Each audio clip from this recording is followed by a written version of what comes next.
Tako, evo nas, dobrodošli na Vodnikovi domačiji oziroma pri Kamniti mizi v tem lepem novem prostoru. Zdaj, jaz bi rada začela z enim priznanjem in sicer bi rada priznala, da je takšne večere, kot je ta, ko smo se zbrali, da obeležimo 4. obletnico ruske invazije na Ukrajino, pravzaprav izredno težko začeti. Težko jih je začeti, zato ker gre za večere žalosti in žalovanja in spominjanja. In prav zato bi si želela, da je nocojšnji večer predvsem nek poklon moči in upornosti, ki jo Ukrajinci izkazujejo seveda v zadnjih 4 letih, ampak absolutno ne samo v zadnjih 4 letih.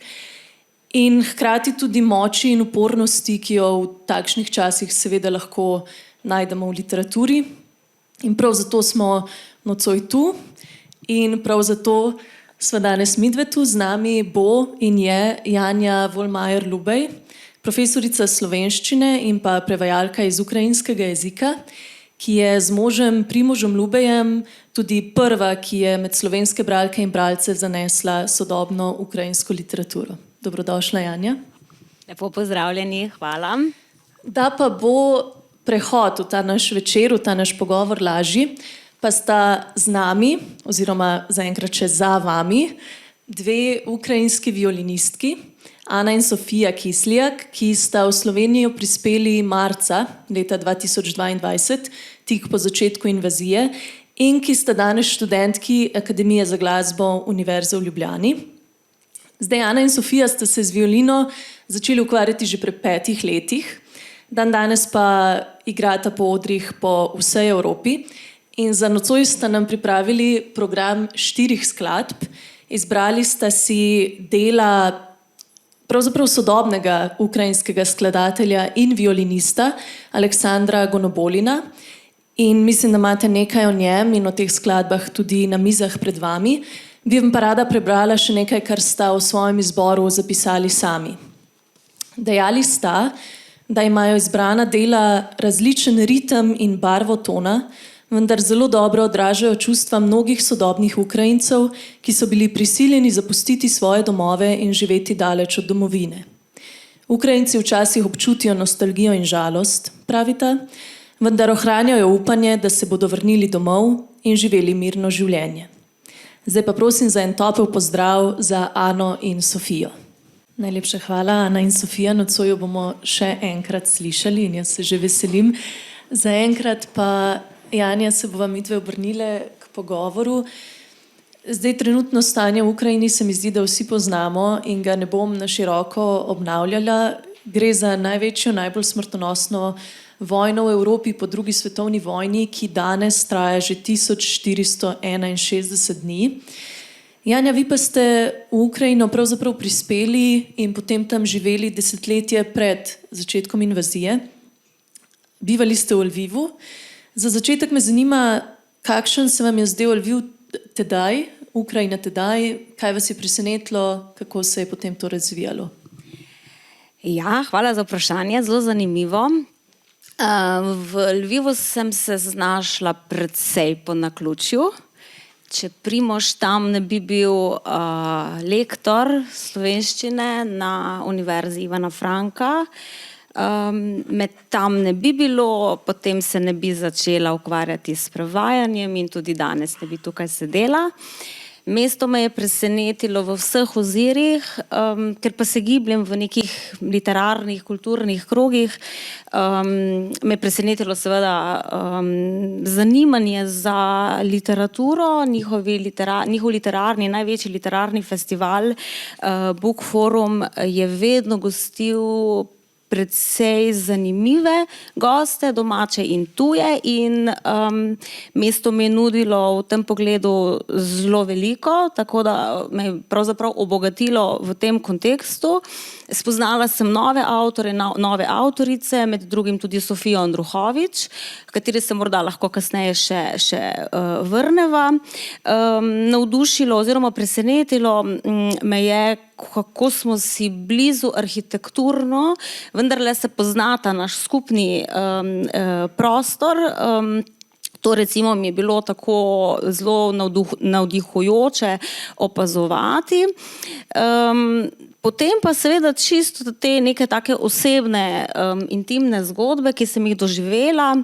Zdaj, če smo začeli tako lepo s prečudovito glasbo, se spominjam enega gospoda, ki je na ulici igral harmoniko. Gospod je bil slep in venomer so mu torej prebivalci in prebivalke metali kovance. In meni se je zdela ta solidarnost do nekega človeka, ki je na ulici in ki se zelo trudi in ki ima očitno neko močno upanje v boljši jutri, da mu to izkazujejo ljudje, no, z neko tako velikansko podporo. In potem, ko sem se vrnila, res sem želela na vsak način se po začetku vojne vrniti k tem ljudem, ki so mi res veliko dali. Recimo tudi to, da vedno, ko je kdo prišel k nam na obisk, je vedno prinesel neko malenkost. In jaz sem potem nekoč kolegici rekla, joj, mogoče pa prideš brez teh pomaranč in piškotov in tako naprej. Rekla, Janja, mi imamo to navado, ne morem brez, ne? Raje dam tebi, kot pa da bi sama recimo to pojedla. In ko sem se torej vrnila nazaj, je bil ta gospod še vedno tam. In to je mene tako navdalo z nekim upanjem, ko se meni včasih zgodi, joj, pa mogoče ne bi tega naredila, pa ne najdem neke motivacije za pisanje ali pa za raziskovanje in se spomnim na tega gospoda, kako je še vedno tam, kako še vztraja. Kako so ljudje res solidarni po drugi strani in kako spodbujajo vse to, kar jih pravzaprav obdaja in kar v resnici vidijo. Se pravi, ta res velika solidarnost in ljudje, ko so slišali, da ne govorimo torej na ulici njihovega jezika, so bili strašansko radovedni, kdo smo, odkot prihajamo in zanimali so se za nas, ne? To je mene tako v pozitivnem smislu recimo presenetilo. Se pravi, to so res taki zelo, zelo osebni uvidi, bilo jih je zelo veliko in meni je Ukrajina zlezla pod kožo. Ne morem reči zdaj, da sem jo dala nekam na stran, ker sem torej doma v domovini, ampak sem jo vselej občutila kot nek drugi dom. In vedno, ko sem šla domov, se mi je zdelo, da grem malo nekam drugam in ko sem se vračala spet, malo sem imela zmešane te pojme, domovina, tujina, ne, kje sem doma. Tako da to so res eni taki posebni občutki, no. Ste se pa v Ukrajino potem vračali večkrat, ne, v teh zadnjih letih. Kako ste jo občutili se spreminjati? Ja, zelo me je razveselilo dejstvo ali pa vsaj neko navidezno dejstvo, ki ga opazi vsak, ki pride tja kot gost. Prideš kot gost, je vseeno nekoliko drugače. Veselje na ulici, sreča na obrazih. Mogoče je to neka vzporedna resničnost, ne vem.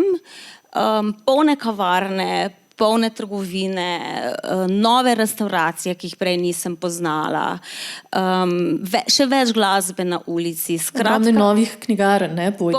Ja, tako, polno novih knjigarn in obenem eno tako srhljivo spoznanje. Nazadnje sem bila v Ukrajini pred 2 letoma, tak čas približno. Mi smo običajno te naše zimske počitnice načrtovali, da se vračamo nazaj. Takrat sva šla s Primožem seveda sama. In on je imel predavanja na univerzi, jaz sem pa šla v knjigarno, ne, tako da hvala za to podvprašanje. In v tistem času, ko sem bila v knjigarni in seveda gledala vse te nove knjige, ki so v tem času išle, so tulile sirene, ki sem jih jaz preslišala in vsi drugi so jih preslišali, ne vem ali hote ali ne hote, jaz vsekakor ne hote in vsi smo se vedli, kot da se nič ni zgodilo. Ne? Vsi smo bili zatopljeni v tiste knjige in meni je bilo to recimo potem, ko je Primož rekel, a veš, da so bile sirene, se je meni zdelo res, kot da sem v neki drugi resničnosti. Tako da to je bilo res zelo zanimivo opazovati. Drugače pa ja, knjiga, jezik, zavedanje tega lastnega, neke lastne preteklosti je seveda jasno in razumljivo še bolj poudarjeno in močneje, ne, v tem času, ko ko sem se recimo pred 2 letoma tja vrnila za kratek čas kot gostja. Ne. Ja, to je ta zanimiv vid neke vsakdanjosti v času vojne. To me je zdaj spomnilo. Delala sem pred dnevi pogovor z Anjo Medved in Nadjo Velušček, ki imata zdaj v kinoteki retrospektivo in ki se tudi ukvarjata s tem pač mejnim območjem v Gorici in ki ves čas poudarjata, da življenje se ne ustavi v času vojne in da to pozabljamo, ne? Da to radi pozabljamo, da to vsakodnevno življenje teče naprej. Ampak vseeno, zdaj rekla sem, bivali ste v Lvivu, ne? Ampak v resnici v slovenščini, v Sloveniji se še vedno najpogosteje pojavlja ruska oblika Lvov, ne? In ko govorimo danes o Lvivu, o Ukrajini, pravzaprav ne moremo mimo ignorance Zahoda. Kako ste to ignoranco Zahoda doživljali takrat, ko ste živeli tam, če ste jo, in kako jo po vsem tem času vidite danes od tu? Ja, zdaj, kaj pa vem, mogoče na področju literature, ne? Recimo, če se tukaj ustavim, kot ste omenili, nismo imeli veliko prevodov. Ne? Zdaj ne vem, če to je ignoranca ali kakšni drugi razlogi, tako da to mogoče je eden od teh takih važnih vidikov, ki bi jih mogoče izpostavila. Drugače pa, ko se je začela vojna 2014, smo mi bili še tam, ne? In se mi je zdelo, da se o tem mogoče ni tako zelo veliko govorilo, da nisem zasledila tako zelo veliko nekih refleksij, čeprav so seveda bile, recimo, če se spomnim samo Branka Sobana, ne? Ki je v delu Venomer pisal in opozarjal o tej temi. Drugače pa recimo čisto konkretno, mogoče je to zanimivo, ignoranco sem jaz doživljala na meji, kjer smo čakali po 5-6 ur, da smo lahko prišli tudi mi skozi ta nepredušno zaprta vrata Evrope. Čeprav so sami Ukrajinci seveda tudi v Evropi in meni je bilo to paradoksalno in pravzaprav zelo srhljivo v resnici, da so se venomer, imela sem občutek sploh v literaturi, poskušali dokazovati tudi, tako kot je rekel njihov klasik, Cankarjev sodobnik, Ivan Franko, tudi mi smo v Evropi. Meni je ta teza zelo boleča v resnici in potem sem to v literaturi pravzaprav zelo, zelo rada opazovala, tako pri Andruhoviču kot recimo pri Andreju Ljubki in seveda tudi pri drugih avtorjih, zlasti teh z Zahoda, pa tudi pri drugih. To dokazovanje, da so oni tudi del Evrope, ne, da bi oni tudi prispevali, da oni tudi imajo neko evropsko književnost, na primer, če hočete. To spoznanje je bilo meni zelo boleče. No? Zdaj pa, če se vrnem še mogoče k meji, ker so to res neke take konkretne situacije, ki sem jih videla. Meni se je zdelo, da doživljala sem vse skupaj to zelo tako, kot da so neki drugorazredni državljani. Ne? To je bilo meni zelo tako, jaz moram reči, da sem to tako težko opazovala, medtem ko smo mi seveda posledično tudi dolgo čakali na meji, ampak je bilo vseeno malo drugače. Naš potni list je bil drugačen kot njihov. Pa smo vsi v Evropi. Ne? To je recimo, tu sem jaz najbolj občutila to ignoranco. Ne? Bile so še vize, potem so jih odpravili, ampak gneča je bila še vedno, če ne še celo daljša. Se pravi, nek narod si je privoščil, da jih zapira, ne? Da jim s tem na eni taki ravni kaže. Potem pa tudi v raznih zapisih, ne? Vem, da je Ljubka pisal, Andrej Ljubka iz Užgoroda, iz Zahoda, kako so ga, mislim, da Nemci gledali po strani, ker se po njihovih prepričanjih on ni dobro obnašal zvečer, ker mislim, da je imel pralni stroj, je prižgal ob neki neustrezni uri. Skratka, ene take življenjske zgodbice, ki pa kažejo na neke stereotipe, na neko opazovanje drugega, ki ga avtomatsko postavi potem v neki podrejeni položaj. Ne? Se pravi, ene take vsakdanje izkušnje, ki so jih imeli Ukrajinci sami. To se mi je zdela ta velika ignoranca. No? Zdaj omenili ste to mejo s Poljsko. Včasih, če se pogovarjaš z Ukrajinci, dobiš občutek, da gre pravzaprav za dve različni državi, za dve različni, radikalno različni izkušnji. Izkušnjo tistih, ki bivajo blizu meje z Rusijo in izkušnjo tistih, ki bivajo blizu meje s Poljsko. Kako ste to doživljali sami? Ja, tudi s Poljsko imam izkušnjo, zato ker sem bila tam lektorica 2 leti na univerzi v Lodžu. Lahko bi rekla mogoče samo to, kar sem videla, ne? Ker sem se jaz tudi vozila veliko recimo z vlakom iz Ukrajine na Poljsko. Imela sem občutek, da jim je Poljska, in smo spet pri ignoranci, ponuja neko delo, ampak to so slabo plačana dela. Ne? In jaz sem brala recimo v časopisu Den takrat in pa še potem v reviji Krajina spet te izkušnje zlasti recimo moških, ki so bivali, ki so bivali v nekih skupnih prostorih in delali za zelo nizko plačilo. Se pravi, govorimo seveda o izkoriščanju delavcev, ki so prihajali iz Ukrajine na Poljsko, in se mi je to zdelo tako zelo nečloveško in spet ta funkcija manj mogoče drugega, absolutno drugega. To bi mogoče izpostavila. Tako da to so te izkušnje, ki sem jih res videla. Tako. Zdaj pa, če se iz te družbene malo obrneva proti literarni krajini, zdaj Ukrajino danes seveda poznamo veliko bolje, kot smo jo pred 10, še celo pred 4 leti. Ampak je to neke vrste dvorezen meč, ker jo pač seveda poznamo skozi to perspektivo vojne. Vi imate nek izredno poglobljen in širok pogled na sodobno ukrajinsko literaturo in zanima me, če damo za trenutek na stran ta kontekst vojne, kaj vse ukrajinska literatura še je, kaj so še njene lege, kako nam lahko pomaga razširjati ta pogled, ki ga danes gojimo predvsem skozi to perspektivo vojne. Ja, zelo kompleksno vprašanje. Literatura je zelo bogata, zelo raznolika, tako da bi zelo težko, karkoli bi rekla, bi bilo po mojem zelo posplošeno.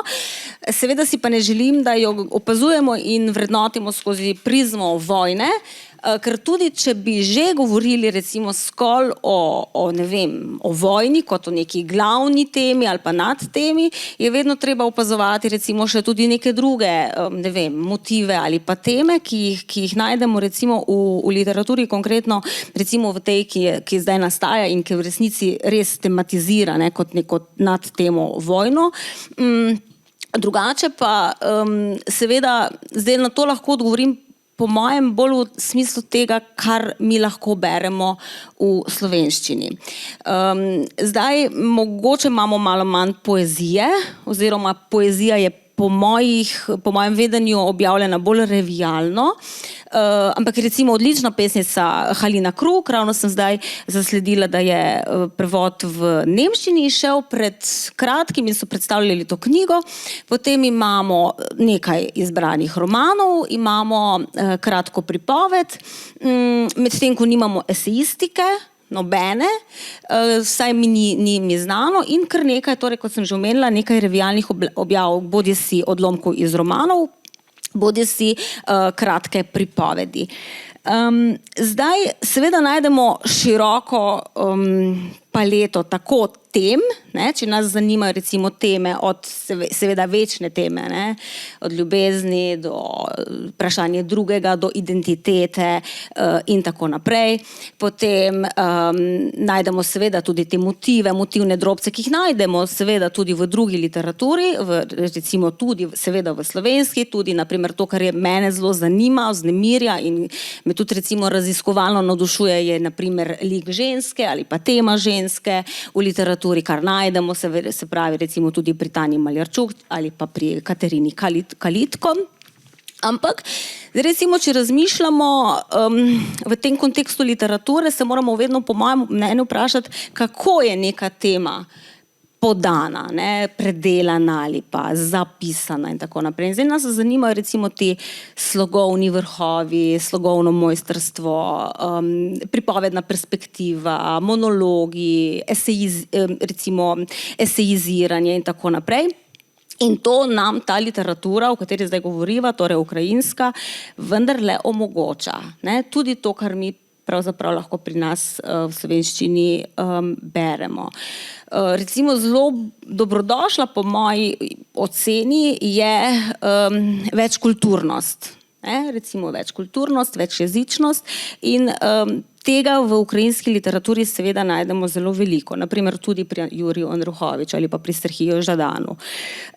Tako da ta literatura mogoče je v slovenščini oziroma v slovenskem prostoru premalo nekih, ne vem, mogoče se motim, pa me popravite, premalo nekih poglobljenih razprav, zapisanih razprav o ukrajinski književnosti kot taki. Recimo o nekem postmodernizmu v literaturi, ali pa vse to, kar sem pravzaprav naštela. In takrat bi mi dobili en majhen delček tega, kar nam ta literatura ponuja. Zdaj se mi mogoče, v najboljšem primeru je zapisano o ukrajinski književnosti kaj v časopisih, v kakšnih refleksijah, v literarnih kritikah, za kar sem vse zelo hvaležna, ker je zelo pomembno, da govorimo o tem. Ampak mogoče jaz osebno pogrešam, da bi se o tej literaturi pisalo res nekega takega poglobljenega, to je znanstvenega vidika. Takrat bi lahko mogoče rekla bolj splošno oziroma malo več teh segmentov poudarila. Navsezadnje nimamo nobene antologije, ki bi recimo nam predstavila ukrajinsko književnost v vseh svojih barvah pravzaprav, v vseh svojih, ne vem, več perspektivnosti. Potem bi mi imeli neke uvide. Zdaj imamo mi res samo drobce, ki nam dajajo mogoče en pogled, nek občutek.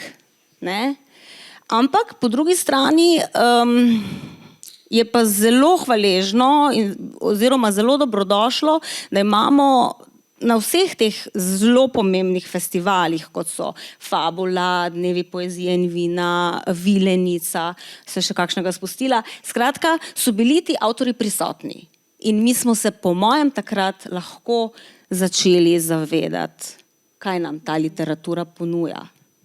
Zdaj omenili ste Andruchoviča, morda na tej točki poveste kaj o tem, kako je prišlo pravzaprav do vašega prvega prevoda, kako se je to potem razvijalo. To je spet neka taka, fabula. To pa res je fabula, ja. To pa je takšna zgodba, ki jo zelo rada povem in marsikdo jo je že slišal. Ampak lahko ponovim, z veseljem. Ja, midva s Primožem sva se udeležila enega literarnega pogovora. Moram začeti na začetku, da bom vse povedala, da bo slika, celotna slika jasna. Sem se udeležila torej literarnega pogovora s Sofijo Andruchovič, ki je takrat predstavljala roman Felix Austrija, ki ga beremo v hrvaščini, nemščini, poljščini, zagotovo še v kakšnem jeziku, v slovenščini pa ne. In sva kar tako naivno mogoče pristopila do nje na koncu tega literarnega večera in če bi lahko midva prevajala njeno knjigo. To je bilo res zelo, zelo naivno. Danes ne bi tako ravnala, takrat pa sem in sem zelo hvaležna, da sem. Ali pa da sva. In je bila Sofija zelo navdušena. Ona mislim, da je nekje najina generacija, tako da so se takoj nekako začutili, kako naj rečem. In sva prinesla domov to knjigo. Pričela prevajati skupaj prvo poglavje. Navdušena sem bila nad tem, kako je dobro napisala ta roman, ki tematizira čas Habsburške monarhije. No in sva midva potem spet zelo naivno, bom rekla, to prvo poglavje poslala na založbo, na Cankarjevo založbo in naju je povezal dr. Kovač z dr. Andrejem Blatnikom, ki je danes tukaj. In tako se je naša zgodba potem začela. S tem, da je profesor Blatnik predlagal, da bi začela z njenim očetom, Jurijem Andruchovičem, ki pa je bil za naju, za prvi prevod, zelo velik izziv.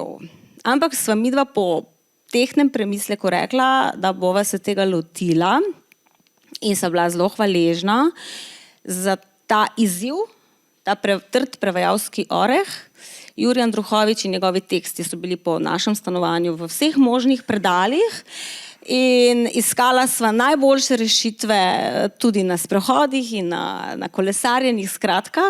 To je bila res dolga zgodba in potem se je to začelo. Ta vrata so bila resnično tako odprta. Potem je Jurij dobil nagrado Vilenica in se mi zdi, da se je en del začel resnično takole odpirati na en tak zelo, zelo zanimiv način. No. Kako pa gledate na to svojo vlogo posrednice ne samo ukrajinskega jezika, seveda, in literature, ampak na nek način tudi kulture, zgodovine, vsega tega zaledja? Čutite pri tem kakšno večjo odgovornost?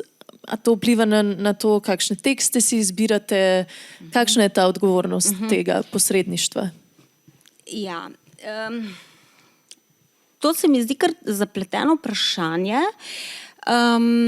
Moram reči. Tako da tudi hvala za to.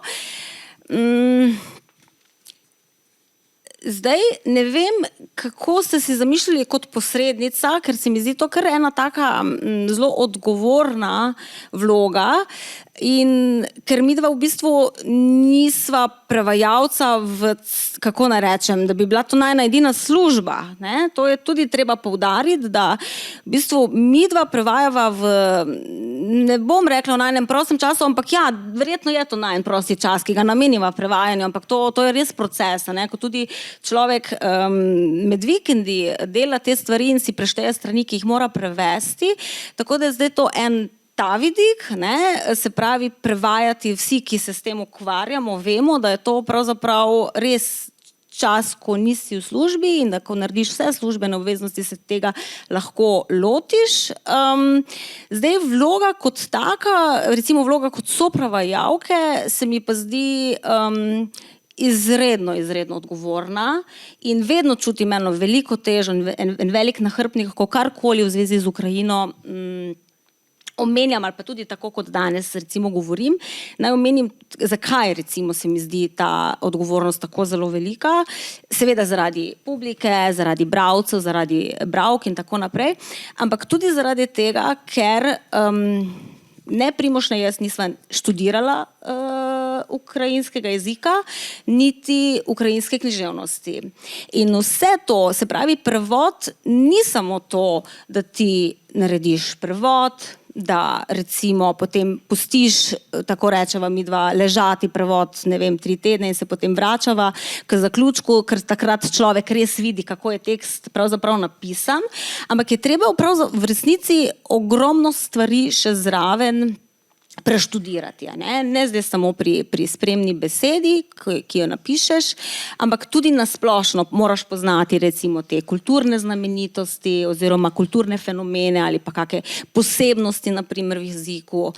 Recimo prej sva govorili oziroma omenili Jurija Andruchoviča, on je imel v nekem delu teksta tudi suržik, mešanico ukrajinščine in ruščine in to je bil resnično en tak zanimiv izziv, ki se ga ti ne lotiš tako, da boš čez 5 ur rekel, se bom napisala, se bom že nekaj našla, neko mešanico, ampak je to en resen tak poglobljen študij v to. Tako da to delo kot tako je zelo, zelo odgovorno. In kakšna je bila ta rešitev? Sva poskušala malo nižati ta jezik, ker jezik v bistvu konkretno pri tej literarni osebi je bil, mislim, da pijanec in da sva morala ta jezik malo znižati, ker Andruchovič ima zelo visok, hermetični jezik, ki ga moraš, ne smeš spati zraven tudi kot bralec in imaš potem te različne plasti, te različne sociolekte in tako naprej. Tako da to je bilo res recimo tak izziv in je bilo treba veliko stvari mogoče tako malo se s kolegi pogovoriti. To sva imela midva, recimo res to je en tak zelo dober način, da če živiš tam, je mogoče lažje, ker lahko koga vprašaš, in sva midva to tudi izkoristila. To je šlo tako v obe smeri, ker kolegici pa prevajata iz slovenščine v ukrajinščino. Tako da ta vloga je zame izredno odgovorna. zelo jo tako čutim kot neko res človeško, res neko tako zelo veliko breme, ne? Ker se tudi, če si tako zelo natančen in če si želiš, da narediš dober prevod, se verjetno pojavi tudi kakšna napaka, ne? Ki si je recimo ne želiš. Tako da to bi odgovorila na to vprašanje. Drugače pa ti medkulturni stiki so pa gredo torej v obe smeri, ne? In so zelo pomembni. Zdaj kolegici, ki sem jo imela v mislih, sta Marjana Klimec in pa Natalija Horos, ki v bistvu prevajata, ne samo oni dve, ampak recimo zdaj sem njo imela v mislih, prevajata torej pa iz slovenščine v ukrajinščino, ne? Tako. Omenili ste tudi Maljarčuk, ki je nedavno, lani, to se meni zdi že nedavno, išla pri modernih klasikih Cankarjeve založbe in s tem hočem ponazoriti, da pravzaprav prevajate res kontinuirano in veliko, čeprav prevajate ob ostalih obveznostih. In ker imate ta kontinuiran vpogled oziroma kontinuiran stik tako z ukrajinskimi avtorji kot s slovenskimi bralci, me zanima, kako gledate pravzaprav na naš odnos, na naš razvijajoč se odnos do ukrajinskih avtorjev, torej slovenskih bralk in bralcev v splošnem. Predvsem morda v zadnjih parih letih, ne? Ja, zdaj lahko odgovorim tako, da pravzaprav ta moja izkušnja glede bralcev je bila mogoče res, da so bolj redke te izkušnje, ne? Samo bila sem tudi tukaj, ampak v drugem prostoru smo imeli bralni klub, govorili smo o internatu.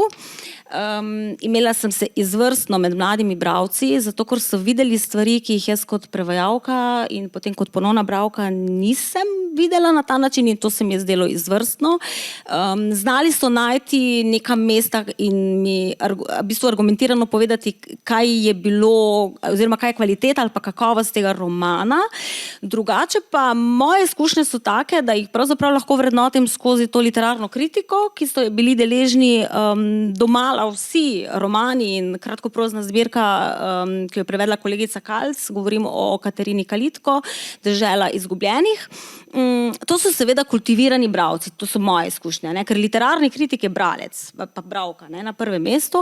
To so kultivirani bralci z izvrstno literarno zmožnostjo, bralci, ki seveda roman berejo ali pa prozo, kratko prozo, kratko pripoved, berejo več perspektivno, ne? Širše gledajo in so vrednotili recimo na nek način seveda to, kar sem že omenila, ne? Recimo, ne vem, slogovno mojstrstvo ali pa priznavali neke slogovne zanimivosti, humor, na primer, to je zanimivo, ne? Recimo, da znajo avtorji tega najbrž po mojem ne zna vsak, to seveda ni specifika ukrajinske literature, da zna avtor neko težko temo, ki je res nek težek nahrbtnik, zna zaviti v neki humor, ne? Neko ironijo, ne? To so te plasti, ki jih mi kot bralci recimo ali pa bralke zelo radi opazujemo.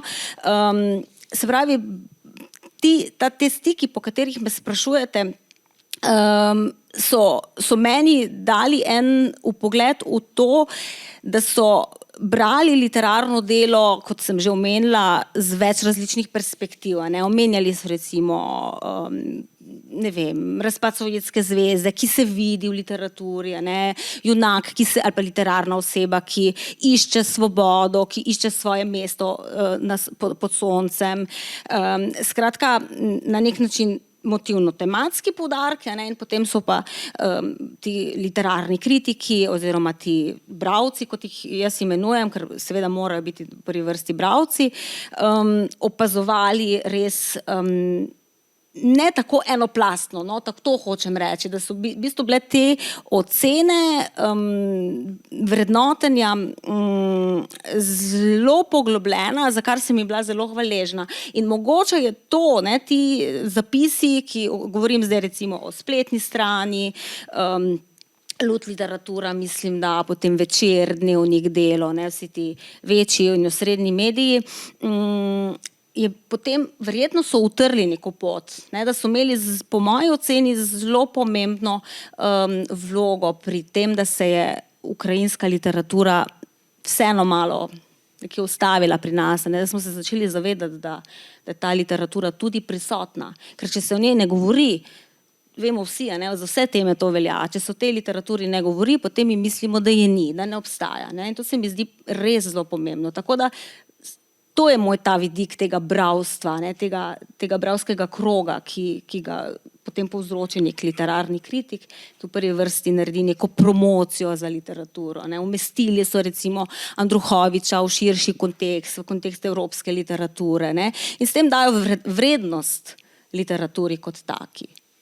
Ne. Zdaj je morda primerna točka, da poveva, da so vse te knjige, ki jih omenjava, oziroma večina knjig, ki jih omenjava, vključno se mi zdi z Deželo izgubljenih, na voljo tamle za vami, na polici, ki je namenjena tamle desno literaturi o Ukrajini in pa literaturi ukrajinskih avtoric in avtorjev, tako da jih že danes lahko začnete brati. Zdaj bi pa na oder jaz še enkrat povabila Ano in Sofijo, da malce prekineta tale pogovor še z malo krasne glasbe, tako da vas prosim za še en lep aplavz. Najlepša hvala, to sta bili izjemni Ana in Sofija Kislijak, ki pa sta nas pravzaprav povedli v sklepni del tega pogovora, v katerem se bova usmerili malce še v jezik in pa v aktualno ukrajinsko produkcijo. Zdaj, govorili sva že o rusifikaciji imen ukrajinskih mest, seveda pa lahko govorimo tudi o rusifikaciji ukrajinskega jezika kot takšnega in pa o Jesus Christ. No, skratka, ki poteka dan danes, ne, in to s pospešeno hitrostjo. Kako na to gledate sami, tudi s stališča prevajalke, ki se mora z vsemi temi spremembami seveda soočati? Aha, znova kar zapleteno vprašanje, bolj za lingviste verjetno, ampak ker ste že omenili prej Lvov, sva s Primožem v tudi že omenjenem romanu, ker pri nas po našem slovenskem pravopisu je Lvov, torej po rusko, ali pa Harkov, naprimer. Sva torej v biografiji Naključnega čudesa Tanja Malerčuk dosledno zapisovala Lviv, za kar sva v bistvu zelo lahko hvaležna tudi uredniku, gospodu Poljareviču, ki je torej sprejel to najino vztrajanje. In je potem tudi vztrajal naprej. Ja. To pa lahko jaz potrdim, ker je tudi pomemben faktor. Zelo pomemben, zato ker s tem, tako kot ste omenili, ne, v bistvu skozi jezik zelo veliko stvari, kot vemo vsi, ki smo bralci, ki se s tem tudi ukvarjamo profesionalno, koliko reči mi skozi jezik povemo. Ne? In tudi tu, zdaj, če mi pristanemo na to rusko različico, smo s tem nekaj povedali. Ne? In videla so v bistvu tukaj res zelo vztrajala. Recimo tudi ni bil Sergij Žadan, ne? Kot bi mogoče kdo rekel, da je pravilno, ampak absolutno ni pravilno, mora biti ta grli H, ki ga poznajo Primorci, jaz ga ne poznam, torej Sergij Žadan. Tako da to je zdaj recimo ena plat. Drugače tole vprašanje z jezikom je res mogoče vprašanje bolj za jezikoslovce, ampak v Ukrajini se je veliko mest tudi preimenovalo, recimo Dnipropetrovsk v Dnipro, že recimo Vorošilograd, ampak to je bilo zelo več let nazaj, je bil v bistvu, se pravi Vorošilograd, govorimo o romanu Serhija Žadana, je pravzaprav Luhansk, ne Lugansk, ampak Luhansk, tako da ta preimenovanja so se v bistvu že potekala, ni to zdaj neka taka čisto nova tvorba ali pa neka nova oblika. Seveda se pa zdaj tega še mogoče malo bolj zavedajo, bi rekla, in pa seveda se to lahko opaža tudi v literaturi sami, ne? Da dosledno zapisovanje torej teh ukrajinskih oblik. Ne? Tako bi rekla. In pa zdaj za konec morda še pogled v res to aktualno produkcijo zadnjih 4 let. Zdaj omenili ste že, da se sami ukvarjate z ženskami, poglobljenejše z ženskimi liki, ženskami v ukrajinski literaturi in pa tudi z avtoricami. Kako gledate na to aktualno produkcijo? Kaj pravzaprav nastaja v teh zadnjih 4 letih in kakšen je vaš pogled na to? Ja, to je tudi pravzaprav verjetno vprašanje, ki ponuja več različnih odgovorov. Recimo, kaj sem jaz opazila, zdaj čisto konkretno, tako s terena, ne? Ko sem bila v knjigarni, se zasledila zelo veliko knjig, ki so jih recimo ponatisnili in ki so bile nekoč uspešnice. Mogoče uspešnica, jaz nimam rada te besede, ker takoj dobi prizvok negativnega mogoče, ali pa vsaj, da ni kvalitetna, ne? Da ni kakovostna. Govorim o kakovostni literaturi, ki so jo ponatiskovali, ali pa zbrali recimo v nekih knjižicah, recimo govorimo, ne vem, o zbranih pesmi, Line Kostenko, ki je dama, velika dama ukrajinske poezije, gospa je stara na 90 let, izraz velika dama ukrajinske poezije ni moj, ampak ga je v intervjuju izrekel Jurij Andruhovič. Se pravi, gre za neke take ponatise besedil oziroma literarnih tekstov, knjig, zbirk in tako naprej, s katerimi želijo ravno to, kar smo mi dve danes govorili, na nek način popularizirati lastno literaturo, ne? Zavedanje tega lastnega, zato ker če mi moramo se zavedati tega, kar imamo doma, kar je pri nas dobro, in to tudi recimo za Slovence seveda jasno, da velja, da imamo dobro, kvalitetno literaturo, na primer. To sem recimo opazila. Potem zelo veliko je besedil, oziroma knjig, ki sodijo bolj tako imenovano strokovno ali ne fikcijsko literaturo, recimo zgodovina, jezik, preteklost, poznavanje preteklega. Tako da tega recimo zelo veliko. Drugače, kar ste pa omenili avtorice, bi pa omenila, da se mi je zdelo zanimivo, ampak je spet zdaj znotraj tega konteksta vojne nastalo veliko besedil žensk, ki prej niso pisale. To je bilo meni recimo en tak zanimivo spoznanje. V mislih imam neke zbire njihovih misli, njihovih refleksij. To so ženske, ki so bile prej, ne vem, novinarke, ki so gospodinje, ki so bile učiteljice ali pa so učiteljice. Skratka, različnih poklicev oziroma nekih strokovnosti in so v bistvu skupaj bile nagovorjene, da izdajo na primer neko skupno knjigo o teh refleksijah, kako same doživljajo vojno, ne? In recimo mene je to zelo pretresle so me te izpovedi, to so res izpovedi zelo globoke, zelo temačne, seveda zaradi tematike, da so pravzaprav to moje vrstnice. Mnoge med njimi seveda so mlajše, ampak ne govorite res vrstnica, ne, ki se ukvarja z nekimi stvarmi, s katerimi se sama ne ukvarjam v tem času. Naprimer, pa ne govorim samo o vojni, ne, ampak o nekih drugih tegobah, nekih drugih skrbeh, ki jih tarejo vsakodnevno. To recimo je ena taka, ne vem, novost mogoče na njihovih knjižnih policah. Drugače je pa veliko poezije. Kot sva že prej omenili, recimo Žadan zelo veliko nastopa, nagovarja ljudi s svojo poezijo, ne, z različnimi temami in je to v bistvu tisto, kar jih nekako druži. Ne, tako da to. Drugače pa tako, kot ste že omenili, različne, tako kot sem že tudi sama poudarila, različno tematska polja se središče okrog te literature, ne. Tako da nastaja tudi zelo veliko slikanic, ali pa kar je mogoče tudi zanimivo, ali pa tudi ne, zelo veliko je tudi fantazijskih pripovedi. To se pa lahko mogoče pomislimo, zakaj, ne, je recimo neko zatekanje v neko fantazijskost tako močno. Če obrnem, zelo veliko v tem času je išlo tudi prevodov kriminalnih romanov slovenskih v prevodu v ukrajinščino, ne, zelo zanimivo. No, danes bomo nekaj malega slišali še o pravljicah in o pravljicah v Ukrajini danes in zakaj so pomembne. Bi vas pa na tej točki pravzaprav povabila še na jutrišnji dogodek, ki ga imate napisanega tudi tamle zadaj. In sicer v dvorani Slovenske matice bo potekalo predavanje Pogled na Ukrajino ob žalostni obletnici, ki ga bo izvedel Aleš Maver. Zdaj pa bi za zaključek najinega pogovora se najprej zahvalila vam, Janja. Najlepša hvala. Hvala lepa za povabilo. In pa potem vas povabila, da pogled, midve bova šle dol, da pogled usmerite na platno, kjer smo pravzaprav No, nismo vam mi pripravili so vam naši kolegi iz Odese eno manjše presenečenje.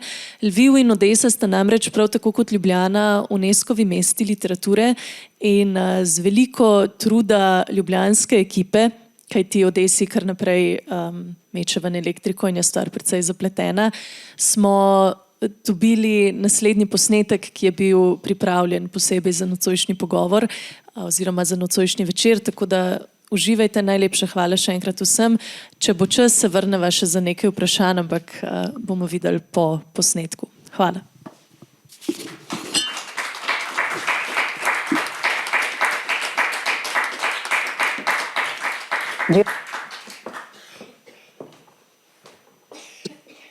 Dear friends, allow me to thank you for your solidarity with the people of Ukraine.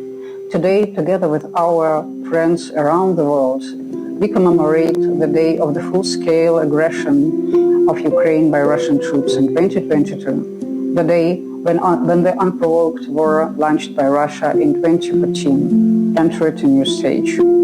The people of Slovenia, perhaps more clearly than anyone, understand the full tragedy of war. Since the beginning of the full-scale aggression, Odessa has suffered numerous attacks aimed at seizing the city. Russia has been systematically destroying the city's cultural heritage, including sites inscribed in the UNESCO World Heritage List, hitting critical infrastructure and killing civilians in an attempt to break our spirit. Today, Odessa has joined other Ukrainian cities existing on the brink of humanitarian catastrophe. Almost every night it faces drone and missile attacks. For over 3 months, public electric transport hasn't operated and residents endure repeated outages of electricity, water and heating during the freezing winter. Utility workers restore damaged infrastructure around the clock, only for new strikes to force the circle is begin again. Ukrainians continue to fight, to work in defense of our country, to raise funds for our soldiers on the front line and for civilians who have lost their homes and had to move within the country. Part of society is consolidated, part divided, and everyone is experiencing extreme fatigue and stress. And yet, without the support of our friends and partners around the world, we wouldn't have made it to this day. We will always remain grateful for the support extended to us. That solidarity is not only strengthens our defenses, it also sustains our spirit. In times of severe trials such as war, people especially need fairy tales. Within them lies a powerful affirmation of life, a reminder that even in darkest moments, goodness remains, hope lives on, and life wins in the end. That's why I would ask you to give us your favorite Slovenian fairy tales and organize their translation into Ukrainian. Fairy tales are part of cultural heritage. They can create a safe place inside a person, bring light to the mind and soul, offer comfort and rest, and help people go through the hard times with dignity. Today, more than ever, we need the light and safety that true literature can give. Thank you so much for your attention. I embrace you with all my heart, dear friends.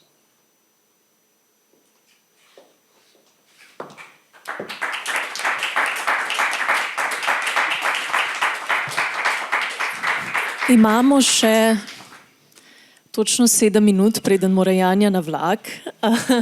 Zato lahko naokoli podamo mikrofon, če ima kdo slučajno kakšno vprašanje. Če pa nimate, pa se bomo z Janjo še teh 7 minut pogovarjali 1 na 1. Jaz bi se rada najlepše zahvalila vsem organizatorjem nocojšnjega večerja. Janja, še enkrat vam. Vprašanje se je pojavilo. Absolutno.